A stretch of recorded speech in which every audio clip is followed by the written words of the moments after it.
Hello everyone, welcome to Chemizon Complete Chemistry. So our today's video is about rules for finding oxidation number. So why these rules are important? So these rules will be important for us in understanding redox reactions and also in electrochemistry where again we will be dealing with redox reactions. So before understanding these rules, let us understand what do we mean by oxidation number. So oxidation number is nothing but an imaginary charge assigned to an atom based on the number of electrons it has either donated to become a cation or accepted to become a negatively charged anion. So let us see the rules. So the first and the very foremost rule is that any element in its neutral elementals or native form, its oxidation number is 0. For example, solid aluminium, its oxidation number would be 0. Or chlorine gas Cl2, its oxidation number will also be considered as 0. Or octasulfur or S8, its oxidation number would again be considered as 0. Let us see the next rule. So the next rule is for alkali metals. So what are alkali metals? The elements that belongs to the group 1, that is this group, that is hydrogen, lithium, sodium, potassium, rubidium, cesium and francium. So in alkali metals, in their outermost electronic configuration, they have only one electron. After donating that one electron, these elements would attain a stable noble gas configuration or octet or 8 electrons that would make these elements stable. So these elements would generally lose one electron and hence its oxidation number will always be +1. Let us see the next rule. So the next rule is for alkaline earth metals. So what are alkaline earth metals? They are these elements in the group 2, that is beryllium, magnesium, calcium, strontium, barium and radium. So these elements always has electronic configuration in which there are two electrons in their valence shell which can be easily donated to attain noble gas configuration.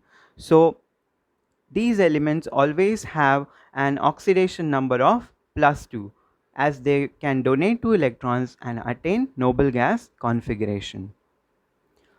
Let us see the next rule. So the next rule is for halogens. The halogen group is nothing but the group 17, that is fluorine, chlorine, bromine, iodine and astatine and tennessine. So these elements have 7 electrons in their outermost configuration. So they can accept one electron, that is one excess negative charge, and that is the reason why they have oxidation number of -1 most of the times. Only one exception is that when these halogens form something called as interhalogen compounds, that is compounds between different halogens that we will be studying later on. So these are some of the very basic rules and there are some exceptions that we will be seeing now. So oxygen always has the outermost electronic configuration of oxygen has 6 electrons. So most common oxidation state of oxygen is -2, that is they can gain 2 electron or accept 2 electrons and attain noble gas configuration. However, they can have multiple oxidation states, not only oxygen but all other elements of p block have this property of multiple oxidation state. So in elemental state, as we saw in rule 1, its oxidation number will be 0. One exception is that in peroxide, that is O2 2 minus. We saw in the rule number 2, that is hydrogen, that is alkali metals, it has a oxidation state of +1. So 2 hydrogen counts for +2. So 2 oxygens, as the overall compound is neutral, 2 hydrogens has +2 charge, so these 2 oxygens will have -2 charge. So single oxygen will have a charge of -1. So always remember that normally it will be always -2 in case of oxide. In case of peroxide, its oxidation state is -1.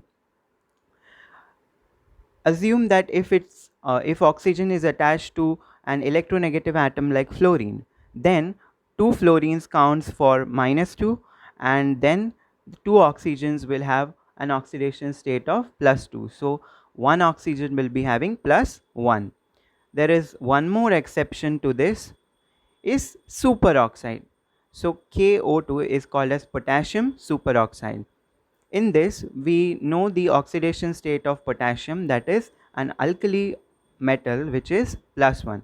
So 1 potassium into +1, plus we don't know the oxidation state of oxygen, so we assume it as X. So 2X, as there are two oxygens, and we equate these to 0. Why 0? Because all the compounds overall they are neutral.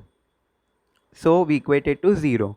And by solving this equation, we come to know that the oxidation state of oxygen is -2 in case of superoxide. So remember that it is very important to remember these oxygen species. That is oxide, this is nothing but calcium oxide, that is O power 2 minus. This is called as oxide ion. Another, the second species we saw just now, it is nothing but hydrogen peroxide, and this is O2 to the power 2 minus, that is single oxygen having a charge of -1. So this is peroxide species. And third one which is important to remember is nothing but superoxide, as we saw just now. Two oxygens has a charge of -1, so single oxygen will have a minus half charge. So if we see just the species of this oxygen, it is very confusing to remember. So that by remembering these examples, we can easily relate which is oxide, which is peroxide, and which is superoxide. Now let us understand these oxidation numbers by some few examples. So KMNO4, this compound is called as potassium permanganate. In this, we know the oxidation state of potassium, that is alkali metals, would be +1, whereas that of oxygen is, I have told you just now, that it is mostly -2. Unless it is a peroxide or a superoxide, its oxidation state will not change. So there is one potassium into +1 charge, plus let us assume the oxidation number of manganese to be X, and 4 oxygens into charge of oxygen is nothing but -2. So we equate it to 0. And by solving this equation, we come to know that the oxidation number of manganese is +7. So that species was KMNO4, that was MnO4 minus, that was nothing but permanganate ion. Here K2MnO4, this compound is called as potassium manganate. So MnO4 power 2 minus, 2 minus power is called as manganate ion. 1 minus MnO4 1 minus was nothing but permanganate. So that was permanganate, this is manganate, potassium manganate. So again we do the same exercise. The oxidation state of potassium is +1, there are two potassiums. Manganese, we assume it to be X, 4 oxygens, so 4 into -2, and we equate it to 0. So we found out, after solving this equation, the oxidation number of manganese in potassium manganate is +6. So let us see another example. So this is called as potassium dichromate. In this, again we know the oxidation number of potassium is +1. There are two potassiums, so 2 into +1 plus oxidation number of chromium, we assume it to be X. Since there are two chromium, we write it as 2X, plus there are 7 oxygens, 7 into -2. So we get 2 plus 2X is -14 is equal to 0. 2X minus 12 is equal to 0, and we found out the oxidation state of chromium here is +6. So one more example. So that was K2Cr2O7, that is potassium dichromate. This is K2Cr4. The name of this compound is potassium chromate. So again we do the same exercise. Potassium oxidation state is +1. There are two potassiums. So 2 into plus 1, and then chromium we assume it to be X. There are 4 oxygens, so 4 into minus 2 is equal to 0. Again, by solving this equation, we come to know that the oxidation state of chromium is plus 6. So these were some of the very important basic rules which will be helpful to us. And here we come to the end of today's video. Thank you so much. Please do like, share, comment and subscribe to our channel if you are new. Thank you.